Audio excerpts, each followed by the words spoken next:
Can I talk? Yeah. I'm still in Newt's corner. Okay. First of all, Newt is a fan of Torah Talks now, so I have to stay with him. No, Newt Gingrich is by far the most pro-Israel. Yeah. Do you have any facts on the ground about Santorum being pro-Israel? Do you have any quotes by him that makes him stand out as pro-Israel? Well, he said, "I support Israel." I'm Okay, well, sure great. he has. So Obama says he's the most supportive... most pro-Israel president ever. Yeah, big deal. That means nothing. Newt Gingrich has said, right? Yeah. He has said that he wants to take a proactive role, the United States, to work together with the State of Israel to do a joint operation to attack Iran, to wipe out their nuclear capabilities, so that, and I quote, there isn't a second Holocaust of the Jews in the State of Israel. And I end quote. And he said that Ahmadinejad, you better believe when he threatens to annihilate the Jews, that he doesn't need to send the payload by way of rocket. Right. Right now they have suicide bombers who walk right into State of Israel and they blow themselves up. Why would they not blow themselves up with a nuclear bomb? And Gingrich said it only takes 3 nuclear bombs in the State of Israel to wipe out most of the population. Right? He gets it. He's identified the Arabs there, the ones that call themselves Palestinian, as an invented people. He's made an equivalence between the PA with the Fatah, with Hamas, called them all terrorists. He says no matter who Israel negotiates with, they're negotiating with terrorists. Right? He doesn't pull his punches. He said that he will sew up all the badly torn U.S.-Israel relations that we've seen over the last 20 years.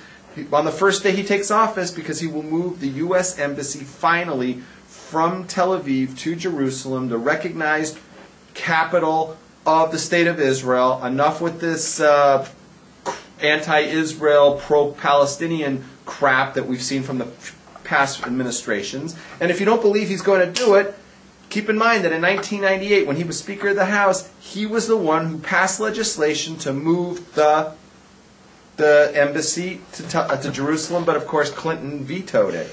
Okay, so I absolutely believe he's going to do it. He's always been pro-Israel, and he as a Jew, I don't see how any Jew could not vote for Newt Gingrich, because not voting for Gingrich is tantamount to turning your backs on all the Jews living in the State of Israel. So he's got my blessing, and I hope that he wins. How long have you been pro-Newt? I've been pro-Newt since he started coming out with all these.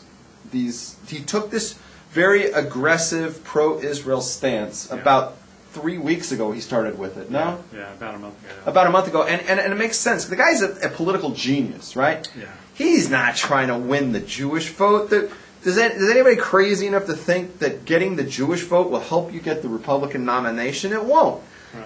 What he's after is the Christian vote, Yeah. because it's the evangelical Christians that are going to determine this election, right? Because they're not going to go for Romney, and they're not going to go for Ron Paul. So there's 50% of the party is up for grabs. Yeah.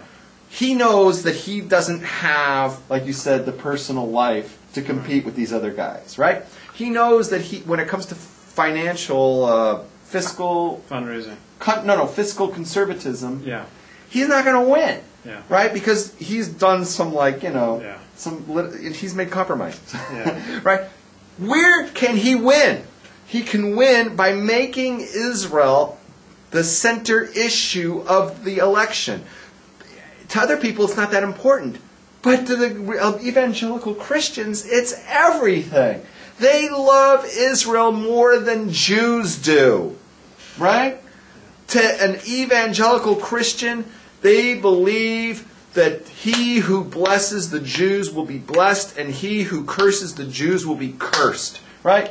They believe that the State of Israel, if you bless it, they'll be blessed. And when Gingrich puts himself out there and he says, we are going to be side by side with the State of Israel, he's winning that vote over. The guy's a genius. So we're the benefactors of it. So I don't see how a Jew could turn your back on him. That's my opinion.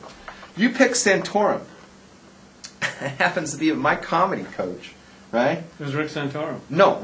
Absolutely not. Have you ever watched that Santorum talk? He's got all the charisma of like a dried onion. I mean, the guy has got like no personality. I can't. You say, how does he work on the debates? I don't know. I always sleep when he starts talking.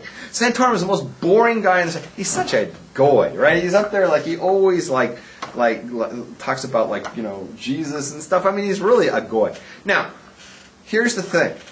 My comedy coach, I got to give him props. He picked Santorum to win. Really? He picked him to win when Gingrich started moving into the lead. Remember when Gingrich moved into the lead and Gingrich had like 50% down. 6 weeks ago. He had like 50% of the vote down in Florida and stuff. And Santorum was down like at 2%. My comedy coach said Santorum will be the nominee. Whoa. Yeah, and I was like, okay, you know what? This is not the guy I want picking my picks, because but he picked him, and right now he doesn't look so stupid because Santorum's starting to. But it's based on the theory of last man standing. Yeah. It's like every one of them, like you said, had their day in the shade. Yeah. They had all the mud thrown at them, and the only one so far who's clean is Santorum, right? So he's going to emerge just in time for the primaries. I took this thing on Facebook where it was like, choose the candidate who's most like you, and they would give you like some bullshit issues. Right. And they said Huntsman is the guy for me. Do you even know who this guy is? Yeah, He may be the last guy standing. Watch out for him. Yeah. He may be the last guy standing because everybody's overlooking him.